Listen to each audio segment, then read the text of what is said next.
Good morning, students. In today's class, I would like to discuss agriculture development.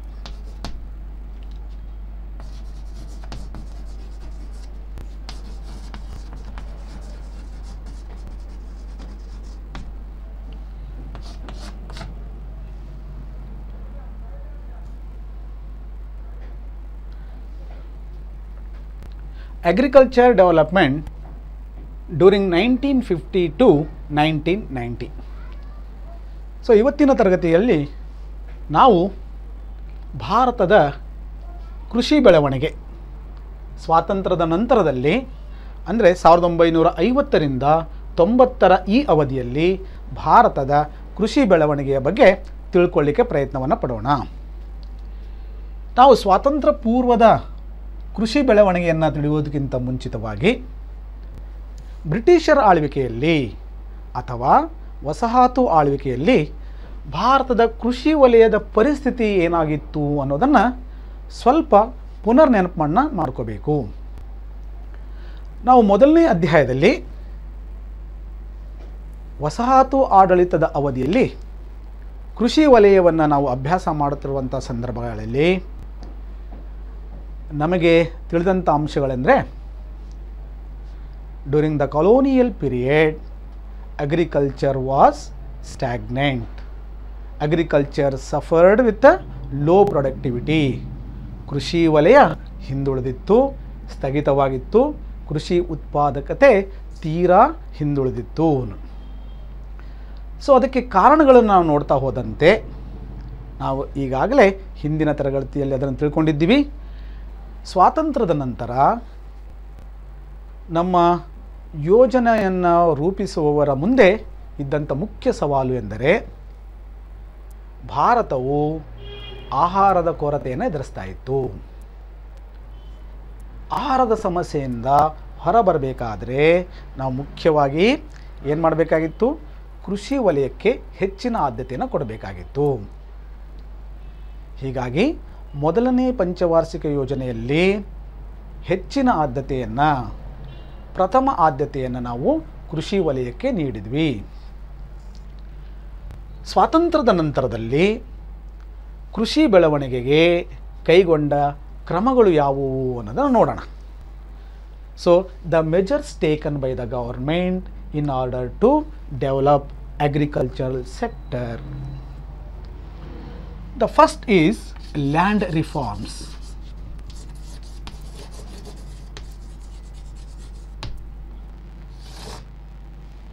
ಭೂ ಸುಧಾರಣೆಗಳು. So land reforms refers to change of ownership of land from zamindars to tenants. ಈ ಭೂ ಸುಧಾರಣೆ ಕಾಯ್ದೆಯು ಮುಖ್ಯವಾಗಿ ಭೂ ಮಾಲೀಕತ್ವದ ಬದಲಾವಣೆಗೆ ಸಂಬಂಧಿಸಿದೆ.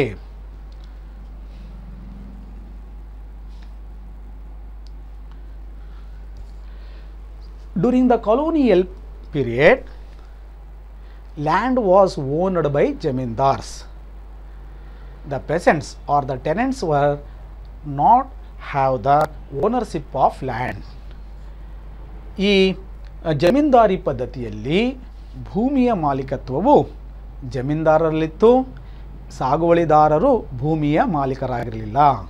ಹೀಗಾಗಿ ಅವರು ಕೃಷಿಯ ಬೆಳವಣಿಗೆಗೆ ಯಾವುದೇ ರೀತಿಯಾದಂತಹ ಆದ್ಯತೆಯನ್ನು ನೀಡಲಿಲ್ಲ ಅನ್ನೋದು. ಆದರೆ ನಮ್ಮ ಮುಂದೆ ಇದ್ದಂಥ ಸಮಸ್ಯೆ ಏನಪ್ಪ ಅಂದರೆ ಆಹಾರ ಧಾನ್ಯಗಳನ್ನು ಉತ್ಪಾದನೆ ಮಾಡುವುದು. ನಮ್ಮ ಕೃಷಿಯನ್ನು ಅಭಿವೃದ್ಧಿಪಡಿಸಬೇಕು, ಕೃಷಿಯ ಉತ್ಪಾದಕತೆಯನ್ನು ಹೆಚ್ಚಿಸಬೇಕು. ಇದು ಹೇಗೆ ಸಾಧ್ಯ ಅನ್ನೋದನ್ನು ಇದು ಹೇಗೆ ಸಾಧಿಸಲಿಕ್ಕೆ ಸಾಧ್ಯ ಅಂತ ಅವರು ಗಮನಿಸಿದಾಗ ಅವರು ಭೂ ಪದ್ಧತಿಯಲ್ಲಿ ಸುಧಾರಣೆಗಳನ್ನು ತಂದರು. ಸೊ ಆ ಮುಖ್ಯವಾದ ಭೂ ಸುಧಾರಣೆ ಎಂದರೆ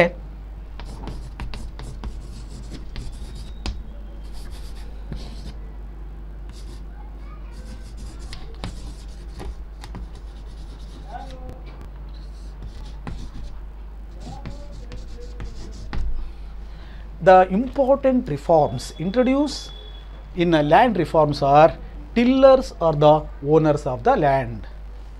ಉಳುವವನೇ ಭೂಮಿಯ ಒಡೆಯ.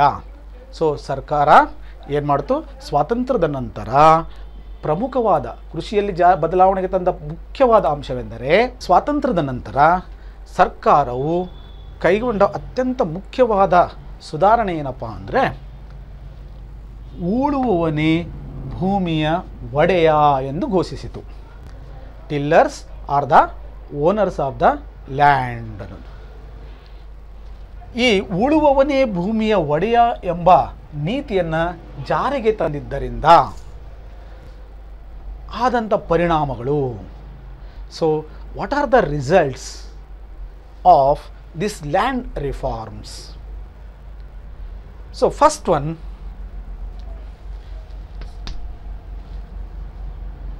more than 2 crores of tenants, they were freed from the exploitation of zamindars. When government declared the tillers are the owner of the land, more than 200 crores of tenants were freed from the exploitation of zamindars. So they are freed. ಈ ಭೂ ಸುಧಾರಣೆಯಿಂದ ಅಥವಾ ಈ ಭೂ ಸುಧಾರಣಾ ನೀತಿಯಿಂದ ಆದಂತಹ ಒಂದು ಫಲಿತಾಂಶವನ್ನು ನೋಡಿದಾಗ ಸರಿಸುಮಾರು 2 ಕೋಟಿಗಿಂತ ಹೆಚ್ಚಿನ ಗೇಣಿದಾರರು ಜಮೀನ್ದಾರರ ಶೋಷಣೆಯಿಂದ ಮುಕ್ತರಾದರು.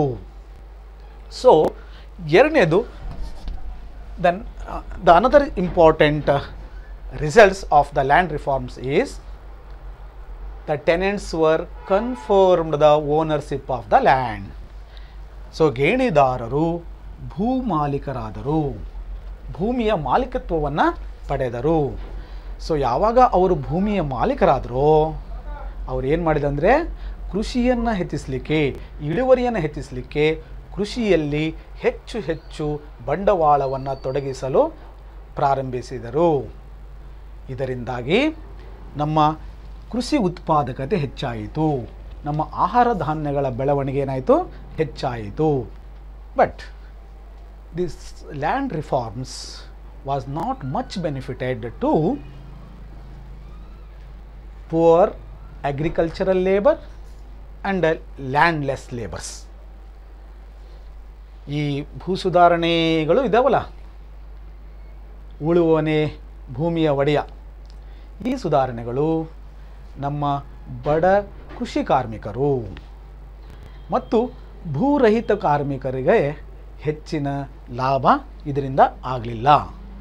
So the first step was taken by the government in order to develop agricultural sector was introduction of land reforms. And the next step, next measures taken by the government is land ceiling. The another measures introduced by the government in order to improve our agricultural sector as land ceiling. ಭೂಮಿಯ ಗರಿಷ್ಠ ಮಿತಿಯನ್ನು ನಿಗದಿಗೊಳಿಸುವುದು. So what is this land ceiling? Land ceiling means fixing the size of land holdings owned by an individual. ಈ ಭೂಮಿಯ ಗರಿಷ್ಠ ಮಿತಿಯನ್ನು ನಿಗದಿಗೊಳಿಸುವುದು ಅಂದರೆ ಒಬ್ಬ ವ್ಯಕ್ತಿ ಅಥವಾ ಒಬ್ಬ ಸಾಗುವಳಿದಾರನು ಹೊಂದಬಹುದಾದ ಭೂಮಿಯ ಗರಿಷ್ಠ ಪ್ರಮಾಣವನ್ನು ನಿಗದಿಗೊಳಿಸುವುದು. Yes, land ceiling means fixing the maximum land holding owned by an individual. So what is the purpose of land ceiling? The main purpose of fixing the maximum size of land holdings by an individuals was to avoid the concentration of land holdings only in the hands of few landlords. ಈ ಭೂಮಿಯ ಗರಿಷ್ಠ ಮಿತಿಯನ್ನು ನಿಗದಿಗೊಳಿಸುವ ಮುಖ್ಯ ಉದ್ದೇಶವೆಂದರೆ ಸಾಗುವಳಿ ಮಾಡಬಹುದಾದ ಭೂಮಿಯು ಕೆಲವೇ ಜನರಲ್ಲಿ ಕೇಂದ್ರೀಕೃತವಾಗಿತ್ತು. ಅದನ್ನು ತಪ್ಪಿಸಿ ಅದನ್ನು ಗೇಣಿದಾರರಿಗೆ, ಸಾಗುವಳಿದಾರರಿಗೆ ಹಂಚುವುದೇ ಇದರ ಪ್ರಮುಖ ಉದ್ದೇಶವಾಗಿತ್ತು ಅನ್ನೋದು.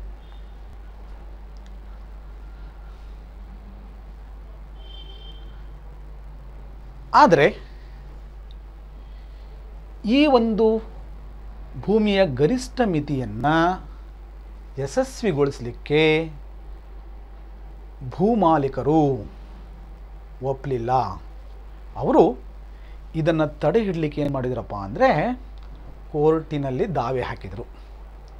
ಕೋರ್ಟಿನಲ್ಲಿ ದಾವೆ ಹಾಕೋದ್ರಿಂದ ಏನಾಗುತ್ತೆ, ಅದು ವಿಳಂಬವಾಗ್ತದೆ. ಭೂಮಾಲೀಕತ್ವವು ಭೂಮಾಲೀಕರಿಂದ ಗೇಣಿದಾರರಿಗೆ ಏನು ವರ್ಗಾಯಿಸುವುದು ಅದು ಮುಂದಕ್ಕೆ ಹೋಗ್ತದೆ ಅನ್ನೋ ಉದ್ದೇಶದಿಂದ ಅವರು ಕೋರ್ಟಿನಲ್ಲಿ ದಾವೆಯನ್ನು ಹಾಕಿದರು. ಸೊ in order to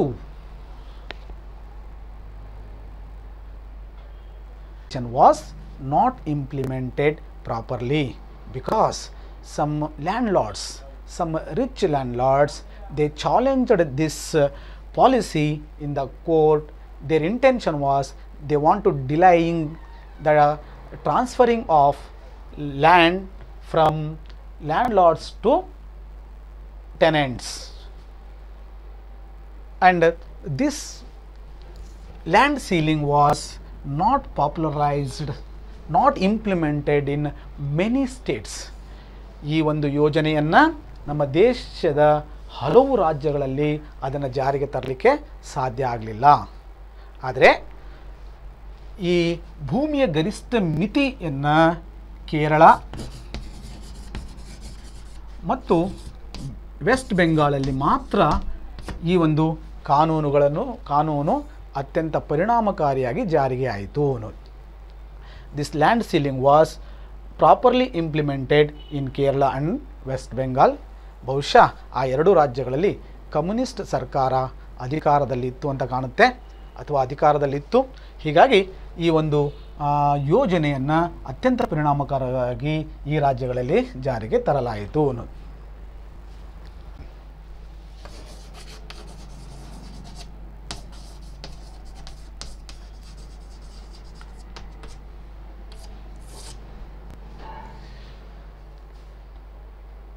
ಬಹುಶಃ ನೀವು ನಿಮ್ಮ ಹಿಂದಿನ ತರಗತಿಯಲ್ಲಿ ಈ ಹಸಿರು ಕ್ರಾಂತಿ ಅಂದರೆ ಏನು,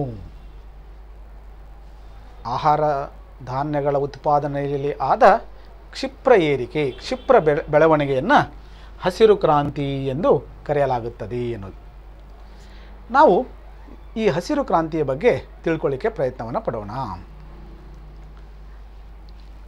so after independence about 75% of India's population dependent on agriculture. Even though agriculture was backward and there was low productivity,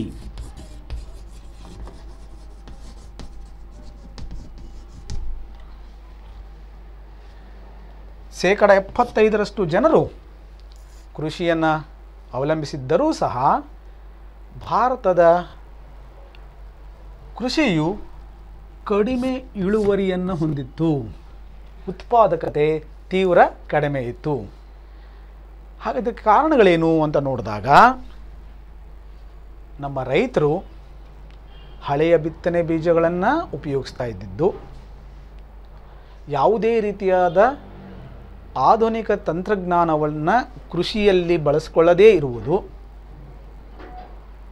ರಾಸಾಯನಿಕ ಗೊಬ್ಬರಗಳಾಗಲಿ ಅಥವಾ ಕ್ರಿಮಿನಾಶಕಗಳನ್ನು ಬಳಸ್ತಾ ಇರಲಿಲ್ಲ. ಜೊತೆಗೆ ಭಾರತದ ಕೃಷಿ ಮುಖ್ಯವಾಗಿ ಮಾನ್ಸೂನನ್ನೇ ಅವಲಂಬಿಸಿತ್ತು. ದೇಶದಲ್ಲಿ ಮಾನ್ಸೂನ್ ಸಫಲವಾಗಿದ್ದರೆ ಮಾತ್ರ ಕೃಷಿಯು ಸಫಲತೆಯನ್ನು ಕಾಣ್ತಾ ಇತ್ತು. ರೈತರು ಕೃಷಿ ಉತ್ಪನ್ನವನ್ನು ಕಾಣಬೇಕಾಗಿತ್ತು. ಒಂದು ವೇಳೆ ಮಾನ್ಸೂನ್ ವಿಫಲವಾದರೆ ಭಾರತದ ಕೃಷಿ ಅಥವಾ ಇಳುವರಿ ಅತ್ಯಂತ ಕಡಿಮೆ ಆಗ್ತಾ ಇತ್ತು. ಅದಕ್ಕೆ ನಾವು ಹೇಳ್ತೀವಿ Indian agriculture is gamble with the monsoon. ಭಾರತದ ಕೃಷಿಯು ಮಾನ್ಸೂನ್ನೊಂದಿಗೆ ಆಡುವ ಜೂಜಾಟ ಅಂತ ನಾವು ಕರೆಯುತ್ತೇವೆ ಎನ್ನುವುದು. ಸೊ ಈ ರೀತಿಯಾದ ಕಡಿಮೆ ಉತ್ಪಾದಕತೆಯಿಂದ ಭಾರತದ ಕೃಷಿಯು ಕಡಿಮೆ ಉತ್ಪಾದಕತೆಯನ್ನು ಹೊಂದಿತ್ತು. ಇದರಿಂದಾಗಿ ನಾವು ಆಹಾರ ಧಾನ್ಯಗಳನ್ನು ಬೇರೆ ರಾಷ್ಟ್ರಗಳಿಂದ ಆಮದು ಮಾಡಿಕೊಳ್ಬೇಕಾಗಿತ್ತು. ಭಾರತದಲ್ಲಿ ಆಹಾರ ಉತ್ಪಾದನೆಯ ಪ್ರಮಾಣ ಅತ್ಯಂತ ಕಡಿಮೆಯಾಗಿತ್ತು. ನಾವು ಆಹಾರ ಉತ್ಪನ್ನಗಳಿಗಾಗಿ ಇತರೆ ದೇಶವನ್ನು ಅವಲಂಬಿಸಬೇಕಾಯಿತು. ನಾವು ಆಹಾರ ಉತ್ಪಾದನೆಯಲ್ಲಿ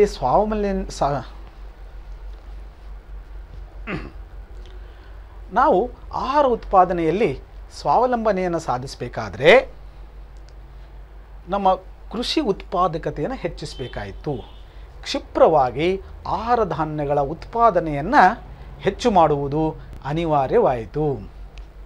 ಹೀಗಾಗಿ ನಮ್ಮ ದೇಶದಲ್ಲಿ ನಾವು ಹಸಿರು ಕ್ರಾಂತಿಯನ್ನು ಸಾಧಿಸಲು ಪ್ರಯತ್ನಿಸಿದ್ವಿ. ಹಸಿರು ಕ್ರಾಂತಿ ಅಂದರೆ ಏನು?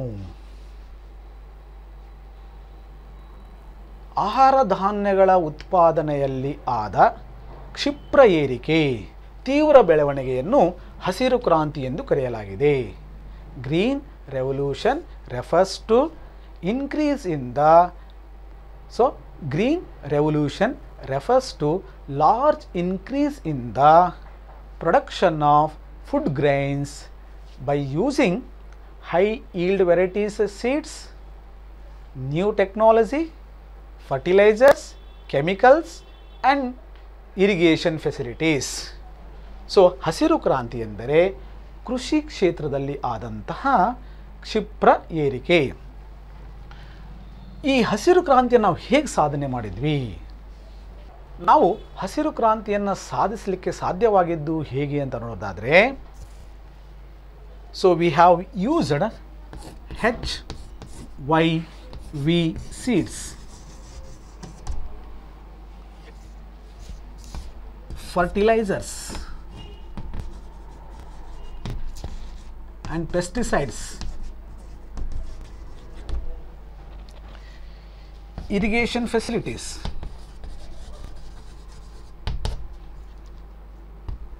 financial support by the government.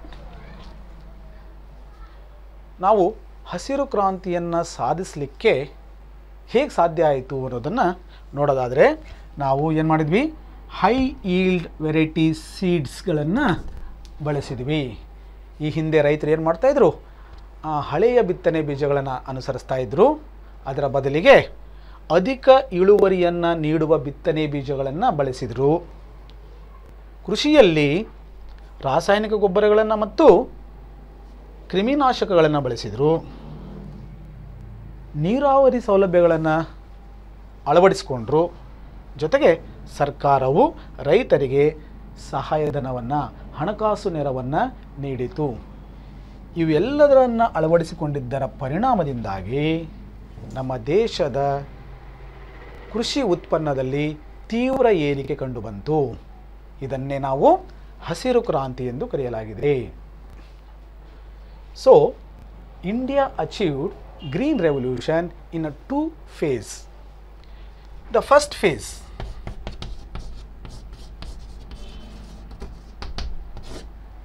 phase of green revolution, it starts from mid of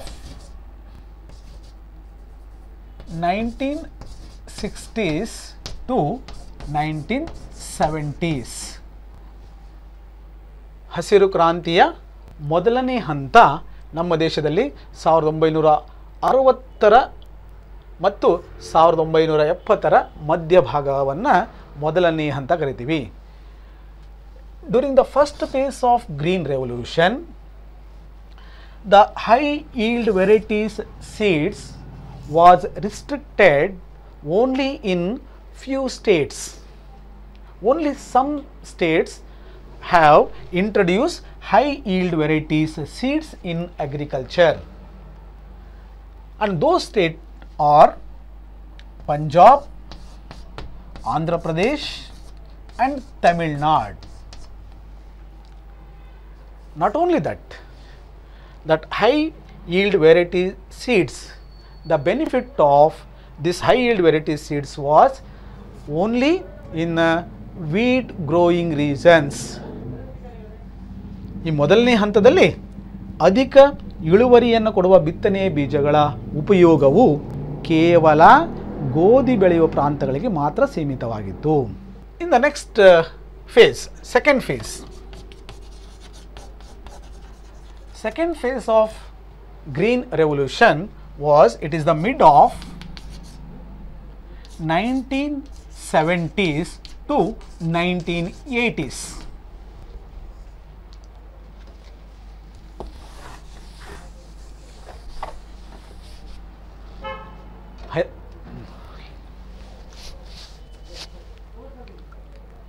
ಹಸಿರು ಕ್ರಾಂತಿಯ ಎರಡನೇ ಹಂತ 1970ರಿಂದ 1980ರ ಮಧ್ಯಭಾಗವನ್ನು ನಾವು ಹಸಿರು ಕ್ರಾಂತಿಯ ಎರಡನೇ ಹಂತ ಅಂತ ಕರಿತೀವಿ. So during the second phase of green revolution, this high yield varieties seeds were introduced in almost all the states of the country. ಈ ಅವಧಿಯಲ್ಲಿ ಈ ಅಧಿಕ ಇಳುವರಿ ಕೊಡುವಂಥ ಬಿತ್ತನೆ ಬೀಜಗಳನ್ನು ನಮ್ಮ ದೇಶದ ಎಲ್ಲ ರಾಜ್ಯಗಳಿಗೂ ಅದು ವಿಸ್ತಾರಗೊಂಡಿತು. ಅಷ್ಟೇ ಅಲ್ಲ, ನಮ್ಮ ಬೇರೆಲ್ಲ ಬೆಳೆಗಳಲ್ಲಿಯೂ ಗೋಧಿಯನ್ನು ಹೊರತುಪಡಿಸಿ, ಬರೀ ಗೋಧಿ ಅಷ್ಟೇ ಅಲ್ಲ, ಉಳಿದೆಲ್ಲ ಬೆಳೆಗಳಲ್ಲಿಯೂ ಸಹ ನಾವು ಹಳೆ ಬಿತ್ತನೆ ಬೀಜಗಳಿಗೆ ಬದಲಾಗಿ ಅಧಿಕ ಇಳುವರಿ ಕೊಡುವ ಬಿತ್ತನೆ ಬೀಜಗಳನ್ನು ಅಳವಡಿಸಿಕೊಂಡ್ವಿ ಅನ್ನೋದು. ಇದರ ಪರಿಣಾಮದಿಂದಾಗಿ ನಮ್ಮ ಕೃಷಿ ಉತ್ಪನ್ನ ತೀವ್ರವಾಗಿ ಏರಿಕೆ ಕಂಡುಬಂತು ಅನ್ನೋದು.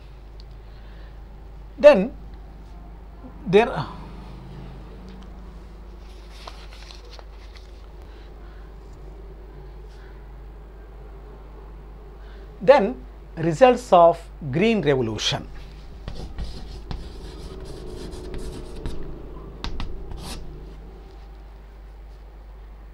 When India achieved green revolution, the agriculture productivity was increased and India achieved self-sufficiency in food grains.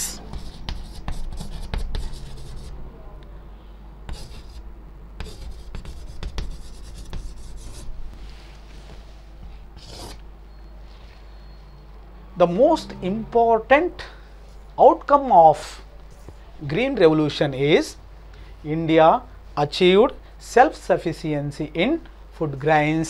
It reduced the import of food grains from America and from European countries.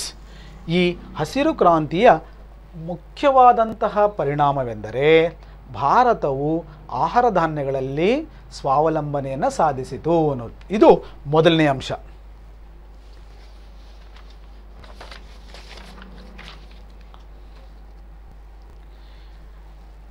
And in the next point, India achieved, or our farmers achieved, marketed surplus.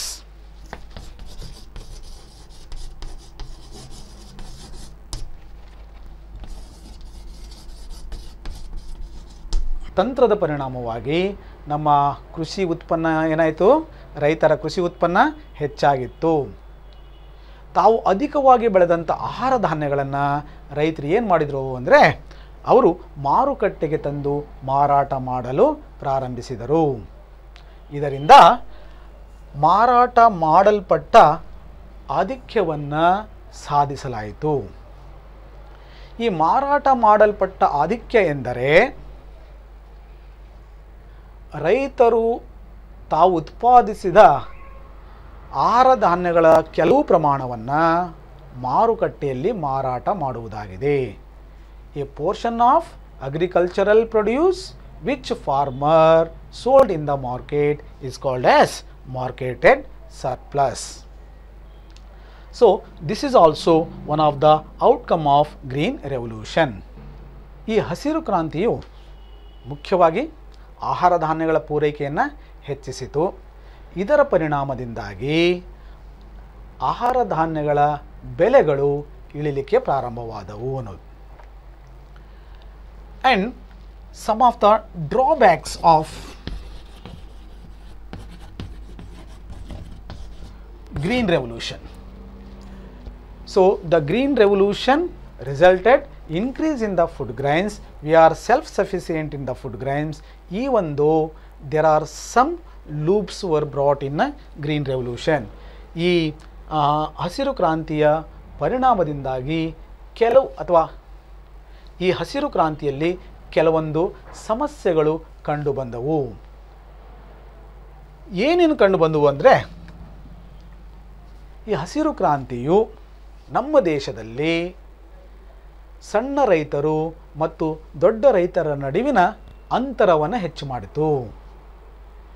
ಈ ಹಸಿರು ಕ್ರಾಂತಿಯ ಲಾಭ ಇದೆಯಲ್ಲ, ಇದು ಸಣ್ಣ ಹಿಡುವಳಿದಾರರಿಗೆ, ಸಣ್ಣ ರೈತರಿಗೆ ತಲುಪಲಿಲ್ಲ.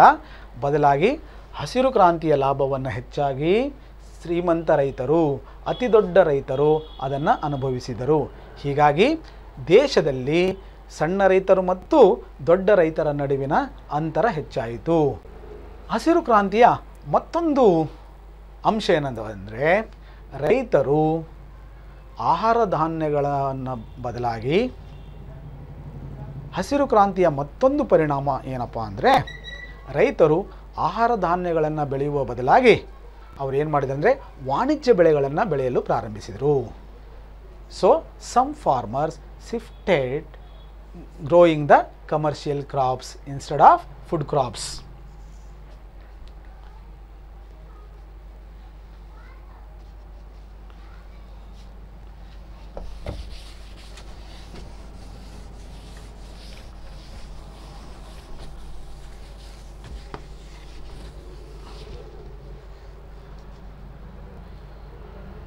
So finally we say that during the colonial period, agriculture was backward and stagnant. After the independence, the government took many measures, many policies and programs in order to develop agriculture sector, and most important is land reforms, which is tillers are the owner of lands. And also government introduced the land ceiling, so which reduced the concentration of land in only hands of few landlords.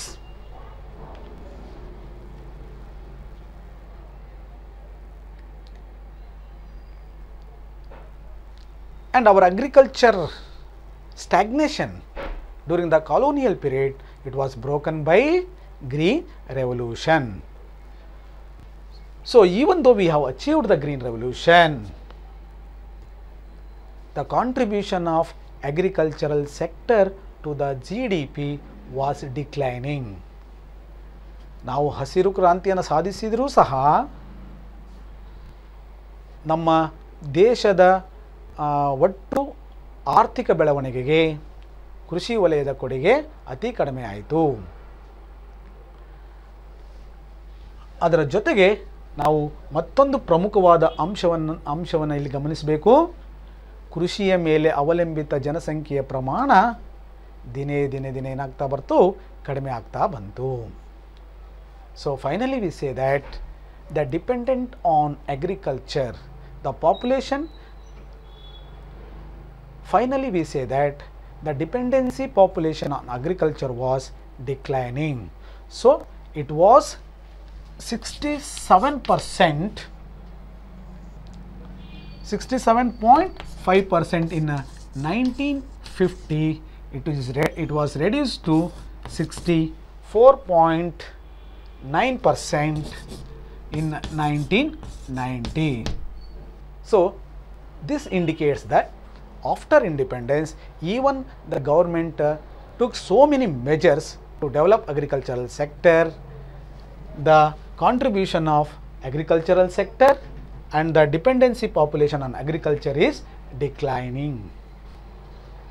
So in the next class, we will discuss about the industrial development and foreign trade.